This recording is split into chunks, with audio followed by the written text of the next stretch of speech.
As you can see behind me, the wings have their top skins done. I'm moving on to building the fuel tanks and some other stuff. But if you want to see how we got all that done, stick around, here it comes.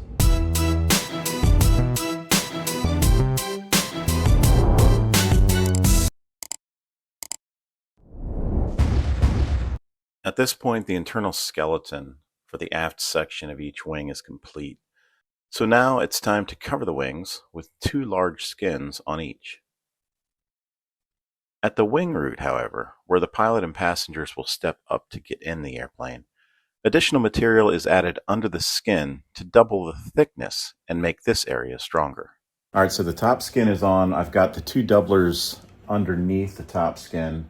I've got that all lined up. Everything's been clecoed in place. So the next step there is to go through on the ends here. There's a series of nut plates that are going to attach on the end points. So we got to go through there, match drill the holes for the nut plates to hold them in place. And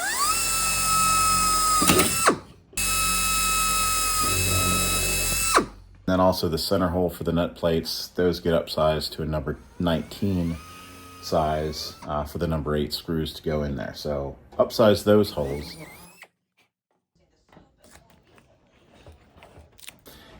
And then it says to go ahead and match drill all the other number 40 holes. I've kind of gone through with a little rivet, just putting it in the holes to confirm that both the ribs underneath, as well as the skin on the outside, and even the skin doublers, those have all been punched to match size.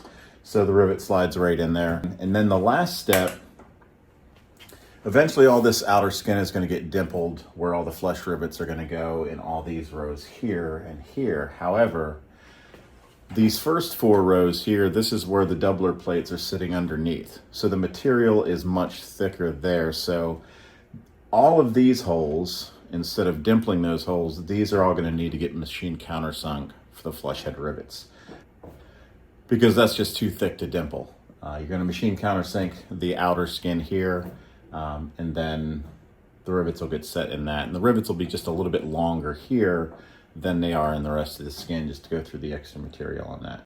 Where the 2 sections of the top wing skins meet, they overlap. At the leading edge, this would cause one skin to sit higher than the other. So the plans have you file down the front corner of each skin where they overlap.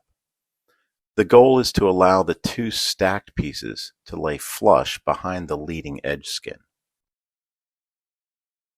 I first practiced with some scraps until I felt like I had a good technique, and then I moved on to the skins. The plans tell you to use a scrap piece of 32 thousandths aluminum as a guide to know when you have the thickness right. Next up is the standard deburring of edges and the deburring of holes. To help them lay flat next to the other skins, the leading edge of both wing skins are rolled. And the inboard and outboard edge of the skin is also rolled where it will overlap with the inboard skin. Finally, the wing skins are dimpled for flush head rivets in all the number 40 holes, which were not countersunk earlier.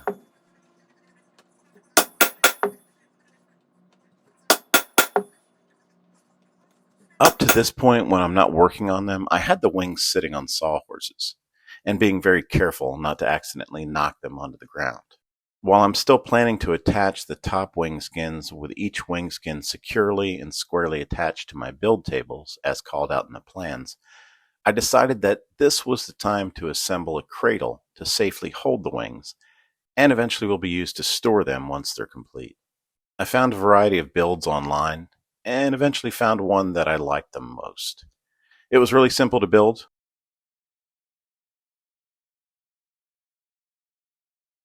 A simple design consisting almost entirely of 2x4s. The whole structure sits on casters, which make it very easy to move. The wings are easily secured at both ends, and when I complete the leading edges, I simply replace one 2x4 with some carpet. When I put the wing structure together in the last video, the instructions tell you to only dimple the bottom of the wing ribs, not the top. I think the reason for this is to make sure that you don't accidentally dimple the ribs that will eventually lay under the wing walk doublers.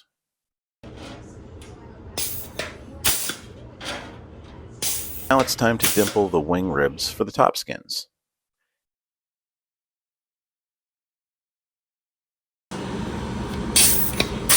The last step before everything gets primed is to dimple the long and short J stiffeners. These will sit under the skin to add more support to the skin structure. And these were actually one of the first things fabricated back when we started working on the wing spars. Priming all of the small parts was pretty straightforward, but priming the skins was a little challenging just because of the space they take up. But I got it done, and they came out great. Riveting the wing skins is definitely a two-person job. So with the wing blocked up securely on my table, I got my son to once again give me a hand. Some people choose to have the person helping hold a heavy back riveting plate on the skin and then just back rivet the shanks from the inside. However, I find it easier to simply let him buck on the skin and I hold a bar on the shank. I know I've said it before, but the results riveting with two people are consistently better, and it's just much easier with two people. Go. To keep the skins as tight as possible, the plans tell you to start riveting in the center of each skin and then work your way out toward the root and tip of each, and also save the overlap area of the skins for last. Also, I believe to produce as tight a skin as possible, the plans have you rivet the skins without the J channel in place. And then the last step is to insert the J channel under the skins and then rivet the center of the skins to the J channel. Finally, I close up the outside edges using the rivet squeezer to complete the attachment of the top skin.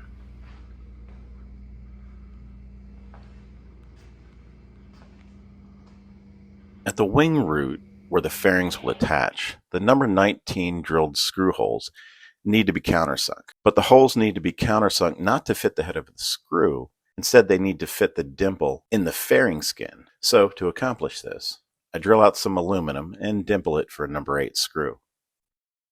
Next, I use this little test sample to adjust the depth of the countersink cutter on another scrap piece of thicker aluminum.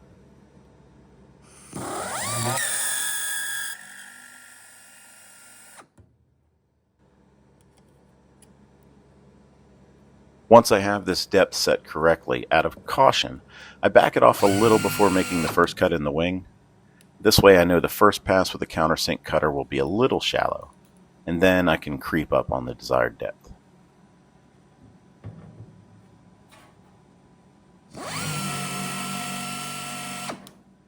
Once the test sample fits flush, but without any side-to-side wiggle, I know that I have the depth set correctly, and I can move on to complete countersinking on the remaining screw holes.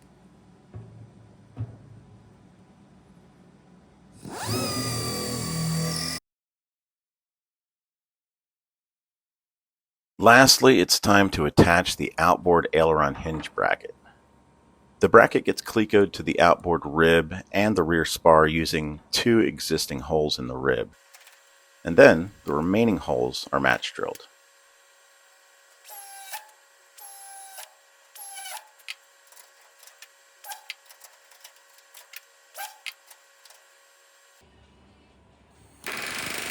There wasn't really a good way to get the rivet squeezer on these, so I used the rivet gun to buck the rivets between the bracket and the rib.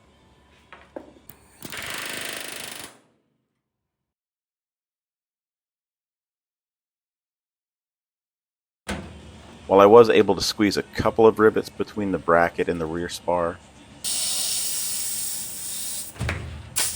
I then needed an extension on the rivet gun to reach the rest. For this, I just used the bottom set from the C-frame, inserted into the rivet gun. To reach this last rivet near the bottom of the bracket, I had to use an offset extension because the bracket itself gets in the way.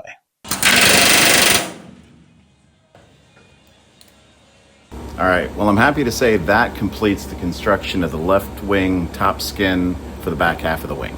All the skins are on, the brackets are installed, nut plates are down at the other end, so there's one down.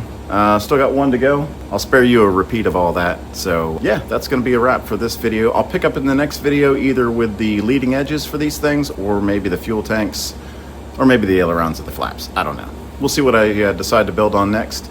But as always, thanks so much for watching, guys. Really appreciate you tuning in. And we'll see you on the next video.